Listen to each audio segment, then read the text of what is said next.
Namaskar. Welcome to Prakash on Basics. I'm Prakash Zog, and we've been talking about the human eye. There are a lot of defects that can arise as far as eyes are concerned, and one of the most common problems that arises in the eyes is associated with old age, and it is known as cataract. The lens of the eye gets clouded, and the vision gets blurred. Basically, there is a loss of transparency of the lens. As far as India is concerned, this problem starts cropping in among people in India a little earlier than the Western world. There is, of course, a rare um, congenital cataract also that arises from birth. If the rubella infection uh, takes place in case of pregnancy, it is possible that there could be cataract developed. There's another disease uh, known as iritis, and if it keeps on happening a number of times, it can lead into cataract. This can happen. So, what are the causes? Basic cause is aging. There could also be a possibility of an injury. There could be a traumatic impact on the eye, or an overexposure to bright light or to UV light. And there is also a possibility of genetic history.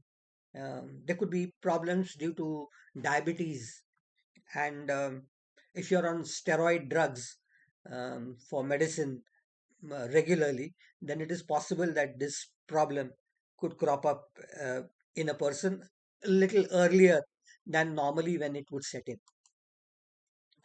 Uh, what happens is the energy of the ultraviolet light is pretty high, and that is the one that really causes damage to the lens itself.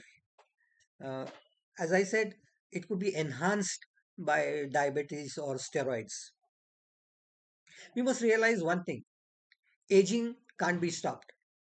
So, this problem cannot be stopped also. As I mentioned some time back, when the lens starts getting old, some of the cells die out and there is no way of replacing them.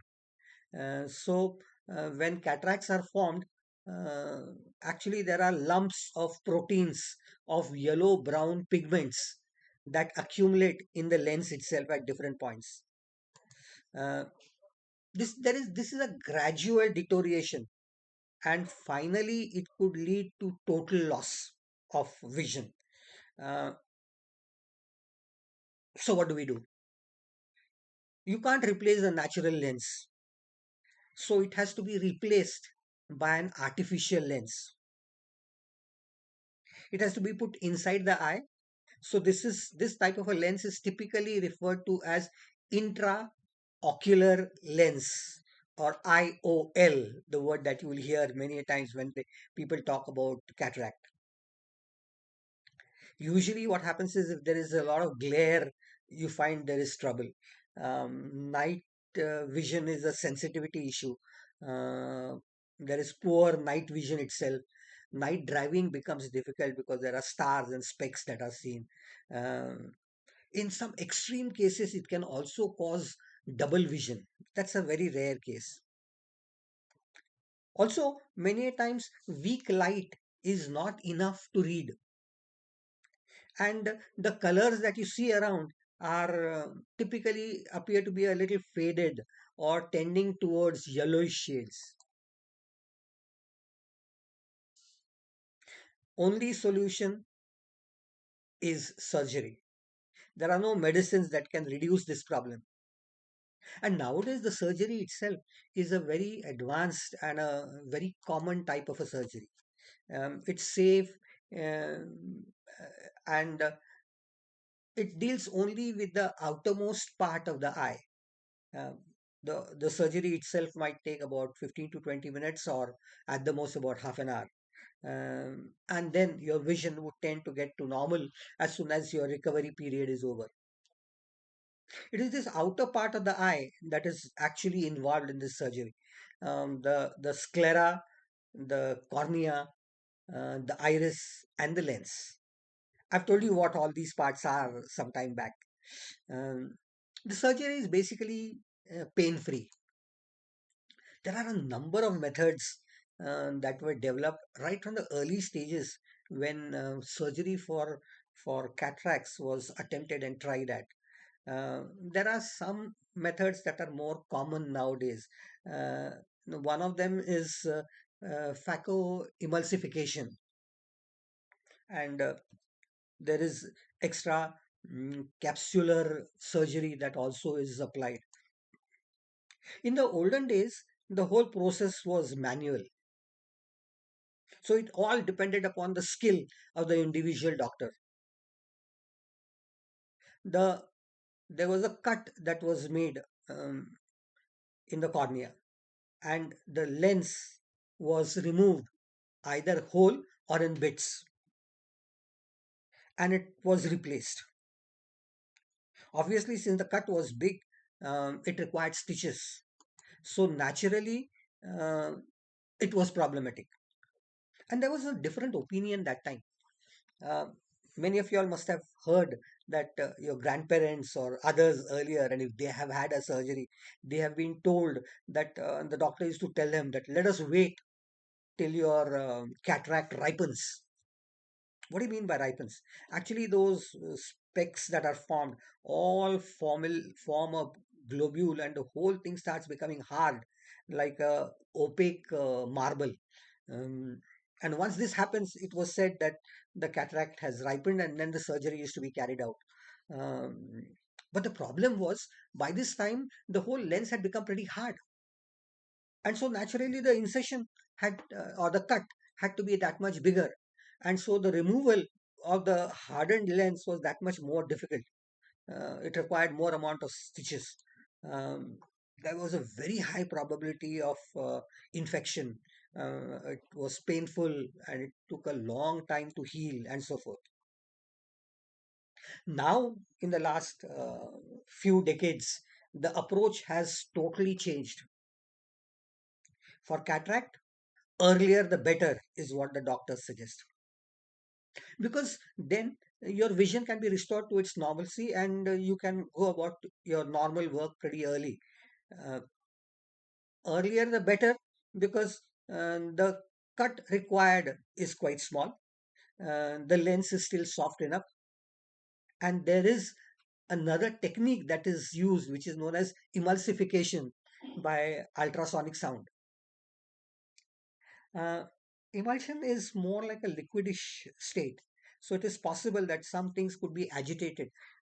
It's like, I would say, it's like softening and melting butter. That's exactly a soft comparison with what happens. Now, there are different names given to a number of possible surgeries. There is micro incision cataract surgery, MICS. That is among the most common one that is practiced. But there are some cases where the lens really gets hardened because the patient lands up a little late, and if it has become hard, then there is a special type of a laser that is used, which is known as it is that surgery is known as the zepto surgery. This is only for hard lenses, or when the lens is already ripened and it's a bit too late. Then nowadays there is a special type of surgery which uses artificial intelligence and a special type of laser known as the femto laser. And a combination of these two, along with the skill of the doctor, is utilized to operate the eye. Uh, what the artificial intelligence and the lasers do is combined together. They ensure that the cut is very precise, and the eradication of the ultrasound and other issues related to the lens are more precise and free of any possible errors. So how do you go about The first thing is, whenever you start having a problem of this sort, as I said, it usually lands up when your age is a little more. So it is essential that you go in for an early detection, and you need to have it confirmed uh, from an ophthalmologist, an eye surgeon. It's not those chart, Snellen chart that I talked of. No, reading that is not going to be enough. The doctor has to observe your eye, the lens, the retina, and all the other area using a microscope itself. Of course, one more thing must be remembered, that the surgery itself is also carried out using a microscope. So the skill of the doctor is going to count a lot. But then this is a very routine and a very common type of a surgery nowadays. It's not something for which you need to get admitted and go on diet and so forth. It's basically an outpatient. You finish the operation, wait for a few hours, and then go home. Um, First thing you need to do is to sterilize the eye, whichever eye is to be operated. And then naturally, if somebody is going to put something in your eye, you tend to close it. So there are special prongs that are used to keep your eye open permanently like this when you are in surgery. Um, so there are clamps that are attached. The eye itself is watered and cleaned with sterile liquid. It is made free of all possible contaminations. And the eyelids, as I said, are kept open, and the patient is told not to move at all under any case, because it's a very delicate process. Mm, uh, you need local anesthesia because the eye is a very sensitive area and very prone to pain. And this anesthesia is invariably in the form of deadening liquids, drops that are added on. And naturally, this is added to only one eye because the surgery is invariably for one eye itself. Um, and as I said, it is only in the upper part. So the deadening process is only for that part inside the white area and the black area that you see. That's the area that is deadened so that there is no pain. The sclera, the cornea, the iris, and the lens, these are the only things that are involved. Then at the junction of the sclera and the cornea, that white part and the cornea that is there on top, that at junctional point, there is a cut that is made. This is a 2 millimeter cut only. That means 1/5 of a centimeter. So you can't do it openly, where take a poke it like this. No, it has to be done through a microscope. And so the doctor has to be extremely patient and skilled. Mm, Once this cut is made, a tube is inserted inside, and this is actually a ultrasound probe. And what it does is it not only makes a couple of cuts in the lens itself, but sends a beam of ultrasound. And what it does is it softens that lens, which is typically referred to as it is emulsified. And once it is emulsified, it is more like a liquidish part. So a variety of pieces are either cut out and liquefied, and then they are sucked out. So first you cut the lens using about 5 millimeters of sections and suck it out. Once the lens has been removed, the lens is actually in a sac. And once the lens has been removed, uh, there is an injector that is put inside.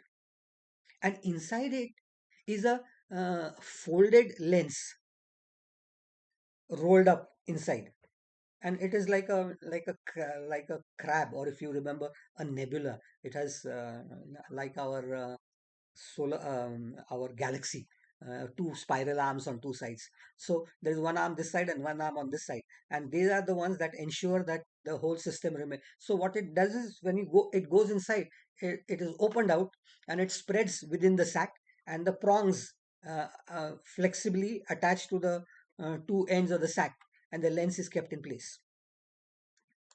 Once this is done, there's no pain involved. Even later on, there's hardly any pain, uh, and the injector is removed, and the surface tension makes sure that the two surfaces hold close to each other, and gradually with time, this cornea itself heals itself. There is no need to put in some additional stitches, etc.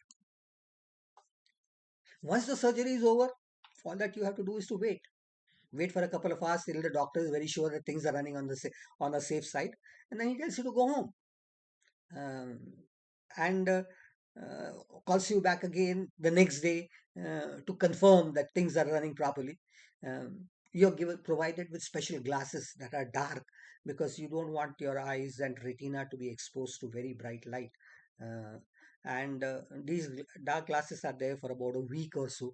Um, Cleaning is all done with sterilized water, um, and you wait for about a month till it heals perfectly. And then, if the second surgery is required for the second eye, it is only then that the second eye is operated. There is no case where there is the doctors don't want to take a risk of any sort of a failure for both the eyes simultaneously. So it's always one eye recovery, second eye recovery, and invariably there is practically fraction of a percentage of failures that are possible. As I told you, this is an artificial lens that has been put inside. Uh, what material do you put? You can't make it out of glass and put it inside. So polymethyl methacrylate is a substance that was used to make these lenses in the beginning. But these lenses were a bit too rigid. So now the material has changed. You use silicones, and they have a certain amount of refractive index. They are designed in a proper manner. Or there could also be hydrophilic acrylic. Hydro is water, philic is attached to. So that special type of a compound is used, which is used to make the lens of a suitable focal length, of a suitable size, and is inserted inside. What type of a lens do you put in? So there are three or four options that are talked of very often.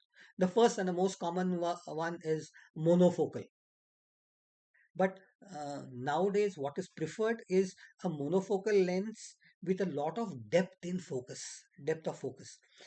It's that F number that some of you all from the world of cameras would know. So, field and depth of field, as it is typically referred to. I'll come to that when I start talking of some more special properties of eyes. Um, so, that type of a monofocal lens is used. This is typically designed in such a manner that everything that is far off is seen pretty clearly.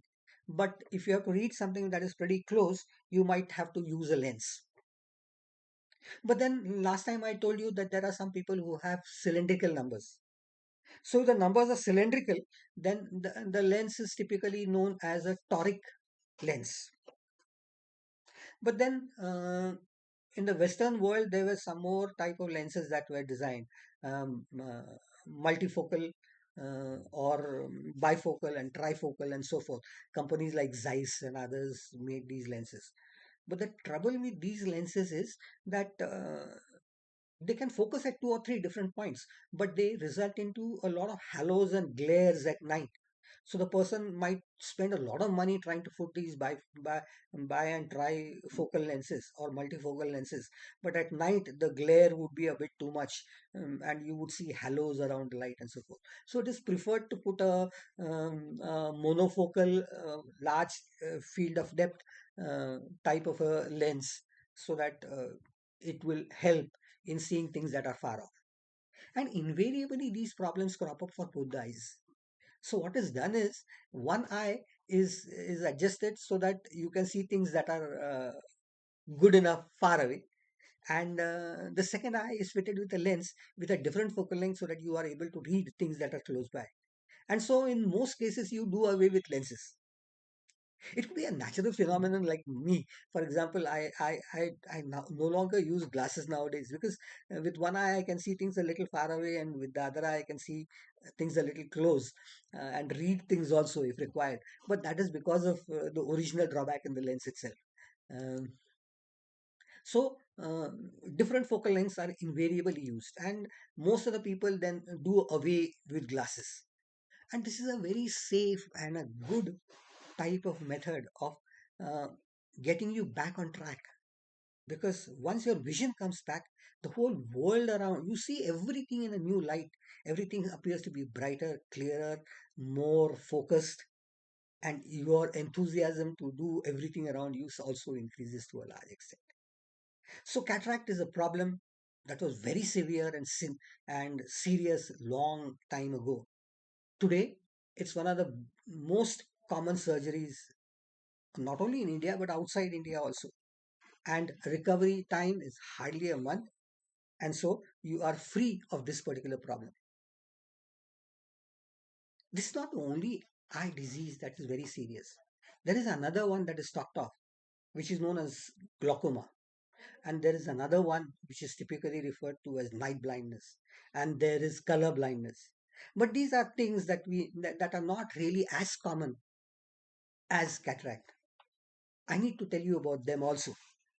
If you have liked whatever I have said, please like and subscribe to this channel. Tell your friends about what cataract really is, and that it's not a very serious problem, and that it can be resolved and simplified and rectified very easily. And we'll again go in for some more discussions related to the other drawbacks that can also be taken care of in most cases. Till we meet again next time. Namaskar.